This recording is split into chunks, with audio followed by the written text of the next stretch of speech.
আসসালামু আলাইকুম রহমতুল্লাহ। আলহামদুলিল্লাহ, আমার এই যে গরু দুইটা, এই একটা গরু আর ওই দুটা গরু।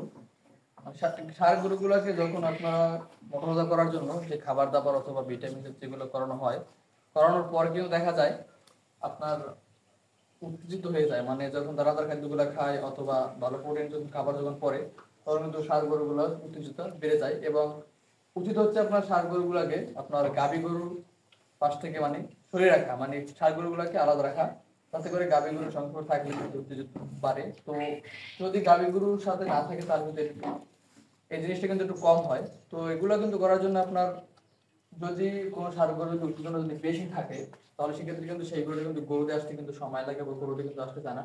কারণ উত্তেজনা বেশি থাকলে কিন্তু কিন্তু নিজে নিজে কিন্তু সিমেন্ট বের করে ফেলে, যার কারণে কিন্তু গরু আস্তে আস্তে শুকিয়ে যায়, গরুতে কিন্তু আসে না, খাবার দাবার ভালো দিলেই কিন্তু সমস্যাটা হয়ে যায়। তো এর জন্য কিন্তু বিভিন্ন ঔষধ কিন্তু খাওয়াতে হয়, অনেক খাওয়ায়। যেমন আপনার অক্সকুল আছে, যেটা মানে ষাঁড় উত্তেজনা কমানোর জন্য কাজ করে, বা আসলে কিন্তু ওষুধগুলো কিন্তু অতটা পরিমাণে কাজ করে না, কারণ এগুলো আমি আগে খাওয়াইছিলাম কিন্তু অতটা রেজাল্ট পাইনি। কিন্তু আজকে আপনাদের মাঝে নিয়ে আসলাম যে ঘরোয়া যে উপায়টা, মানে কম খরচে, মানে খরচ ছাড়াই একটু কষ্ট করলে আপনারা পেয়ে যাবেন পাতাগুলো।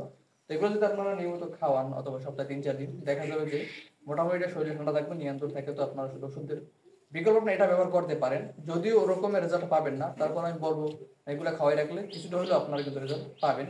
তো এটা হচ্ছে আপনাদের বেলপাতা। তো বেলপাতা কিন্তু দুই পদের হয়, একটা হচ্ছে আপনার ছোট ছোট কিছু কিছু, ওই বেলপাতাটা না, আপনারা জাস্ট এই বেলপাতাটা খাওয়াবেন, এটা একটু দেখে রাখেন। তো এই বেলপাতা যদি 3-4টা করে আপনার গরুকে খাওয়ান, তাহলে দেখা যাচ্ছে আপনার গরুর শরীর ঠান্ডা থাকবে, আপনার উত্তেজনা কিন্তু গরুর কিন্তু অতটা পারবে না। তো আমি কিন্তু 3টা বেলপাতা নিয়েছি, বেলপাতাগুলো কিন্তু আপনার গরুর সামনে দিলে কিন্তু গরু অনায়াসে খায় এগুলো, অথবা যদি না খায় তাহলে আপনার অন্য উপায়ে খাওয়াতে পারেন। তো আমার গরুগুলোকে আমি খাওয়াইছি আগে, ওরা কিন্তু অনায়াসে কিন্তু খায়। তো এই বুকের কাছে নিলে কিন্তু মনে হয় খাবে, আশা করি, কারণ এর আগে যখন এদেরকে দিয়েছিলাম তখন খাইছিল। তো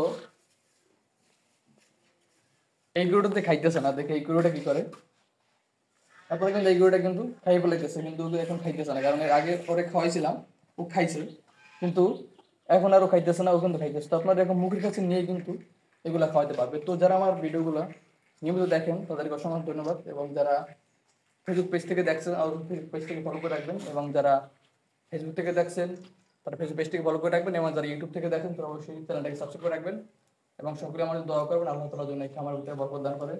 আসসালামু আলাইকুম ওয়া রাহমাতুল্লাহ।